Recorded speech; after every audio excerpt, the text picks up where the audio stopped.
Hey, love, welcome back to another episode of Rollerset to Mindset. I'm your host, Angela B. Fuller, master hairstylist turned certified transformational life coach. Woo! That sounded like a lot, but you know what? It is what it is. I am a master hairstylist of 30 plus years, and I have become a certified transformational life coach. And my mission is to talk about everything I've learned uh, in the past 30 plus years as a master hairstylist, and also what I have learned in being a transformational life coach. I talk about my experiences in and out of the salon, and my my goal is to reach and educate and serve women who are in the beauty industry. You know, some just entering, some who are leaving out, and then that group that's in the middle that's trying to figure out, do they have this thing down pat? Are they going to stay, or do they need to branch off into something else? And I try and reach out to all women in the beauty industry, whether you are a hairstylist, whether you are an esthetician, a makeup artist. My message are for those who are in this beauty industry, because I think our purpose goes beyond the gift. Our purpose go beyond the service that we render. So today is First Sunday, and on First Sunday, y'all, for those of you who have been around for a while, you know what I do. I take a biblical, I go to the Bible, I pull a verse, and I talk about real life using biblical principles. And I do that every first Sunday, because when I started my podcast a little over a year ago, I promised God that I will devote every first Sunday to sending his message out to those who would listen. So here, this is what we're going to do. But before we dive in with this episode, I have a pop question for you. And my pop question is this: are you finding yourself becoming too comfortable in your gift in a way that really doesn't serve you? Okay, and that's the key. That's the key question. That's the key part of this question. Being so comfortable, but it is in a way that doesn't serve you. And I know that you guys know what I'm talking about, because after you've been in this industry for a certain period of time, you do become comfortable. We sometimes think we've been in it long enough that we know everything, or we take the opposite end. We haven't been in long enough, so we become comfortable in operating in a mediocre way. So I think I just want us to talk about that for a second. And I'm pulling most of my message from various books in the Bible, because I found through my research that in the book of Acts, the Bible talks about being complacent with our gifts. In the book of John, I also found in the book of Romans, and in the book of First Peter, chapter 4, verses 10 through 11, it talks about our gifts and all the gifts that some of us have been giving: the gift of encouragement, the gift of to teach, the gift to give joy, the gift to bring comfort. And I believe that as beauty industry professionals, we have the ability by law to touch another person. And not too many professions legally allow that. Doctors do, physicians do, but beauty industry professionals, by law, we have the ability to touch our patrons. And what I've learned in these 30 plus years of being in this industry is that in the beginning, I felt that I was serving my clients, and it all had to do with my ability to perform certain haircuts, certain hairstyles, certain techniques. I thought that was the main thing for them coming to me. But then as I developed a clientele that I couldn't get rid of, I was discovering, I discovered really rather quickly that part of the reason my clients came to me was for my ability to inspire them and my ability to encourage them. And so, my question to you is, what do you think is the underlying reason that you are in this industry?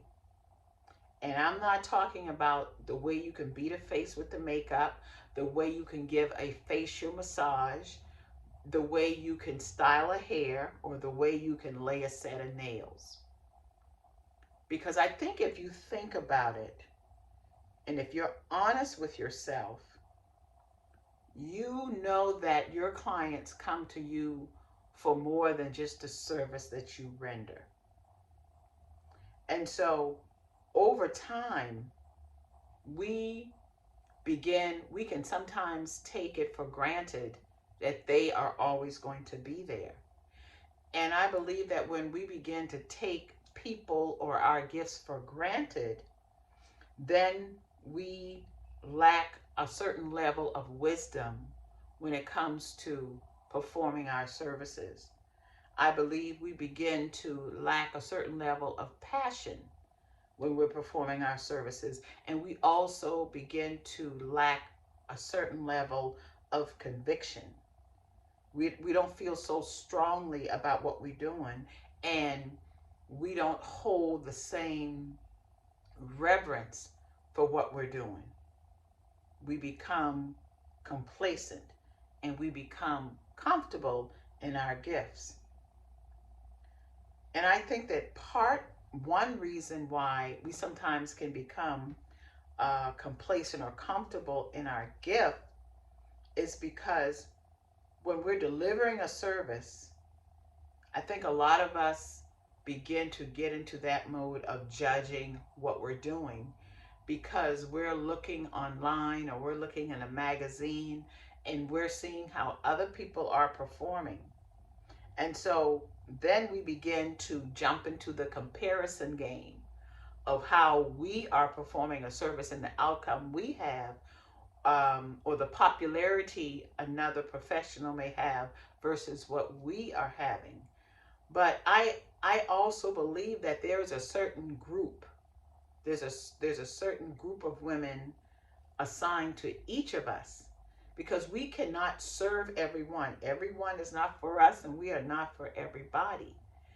But if you pay attention to the type of individual that is drawn to you, to the type of individual that sits in your chair, then you will begin to get a feel of who you are to serve. And to top that off, not only do you get a feeling of who you are to serve, but you also get the feeling of what are the underlying reasons that they come to sit in your chair. Is it because you help them to feel comfortable? You help them to feel more than who they are. You inspire them to pursue something that maybe they shared with you a few months ago. You encourage them to step outside of their own comfort zone and pursue a certain look, pursue a certain desire to travel, or even to pursue a career change for themselves.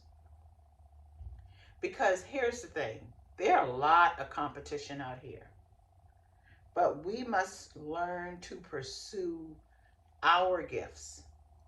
We must learn to pursue being better than who we were the day, the month, the year before. And as we grow, let's understand that we bring our clients along with us. And as we grow and develop our gift and try new things and believe and what we're doing, then that feeling of complacency leaves us. Because listen, hey, we are in one of the greatest profession in the world, and we have the ability to spread our wings and cross over into different areas, unlike some other profession. And so when we're talking about not allowing ourselves to get too comfortable in the gift that God has given us, we have to rely on our faith. And so my question to you is, when was the last time you relied on your faith with the gifts that God has blessed you with? When was the last time you took a minute to look deeper into the real service that you offer? Because see, this is how I ended up doing my podcast. I had been in the industry for 30 years. I came 30 plus years, and I came to realize that women or clients don't stick around for 30 years just because you can do a good job with their hair. There's got to be another reason, because there's a lot of talent out here. And I'm not going to fool myself to think that I am the ace beaucoup of hair styling, of hair cutting, of hair coloring. Absolutely not. So I examined that, and I came to realize that my clients have been with me this long because of the things I offer them outside of the profession that I perform or the service that I perform on them. And so I want to encourage you to do the same thing. You know, those of you who are just getting started, you have this too. You have the ability to do this too, because no one can do a service like you. No one can greet your client like you. No one can have your clients feel comfortable and feel wanted and feel appreciated like you. So I want to encourage you to search yourself, examine yourself, and see what it is that keeps them coming back to you. Because you don't want to become complacent. Because complacency can cause a certain level of numbness, can start to have you question, are you in the right place? And you don't want those thoughts to cause you to veer off into a direction that God has not set for you to go. So how do you rid yourself of complacency? I got just a few things I can share with you that may help you. And if you use them, you will find that it does make a difference in how you handle your business. And number one is, I want you to ask yourself, why are you in this industry? What initially brought you to this industry? Was it for the money? Was it for the popularity? Was it for working for yourself? Was it to serve on a high level? Was it to help women to feel beautiful on the inside as well as the outside? You have to ask yourself those questions, and then you have to take those answers and apply what you found to the areas that may causing you to feel complacent. Another question you can ask yourself is, do you, in doing your business, are you giving yourself credit for where you are? Or are you thanking God for granting you these gifts? Are you relying not on yourself, but are you relying on God and your faith to keep you strong, to keep you going when you feel discouraged, to keep you going when you feel like you're working hard but you're not getting any return on your investment? Are you relying on God to show you the path so that you can scale your business? You know, we have a part to do as well. And when we do our part, when we're willing to do our part, then God comes in and make us able to do our part. It's, it's a partnership. And when I discover that, when I develop a partnership with God, everything changed. Ideas came from everywhere. Certain people came into my life and into my business and into my experience that helped me to see things differently. And when I began to change my mindset, to change my view, to change my my subconscious thoughts about my business, everything changed. And I began to see light where there was darkness. I began to see grass growing where there was once dirt.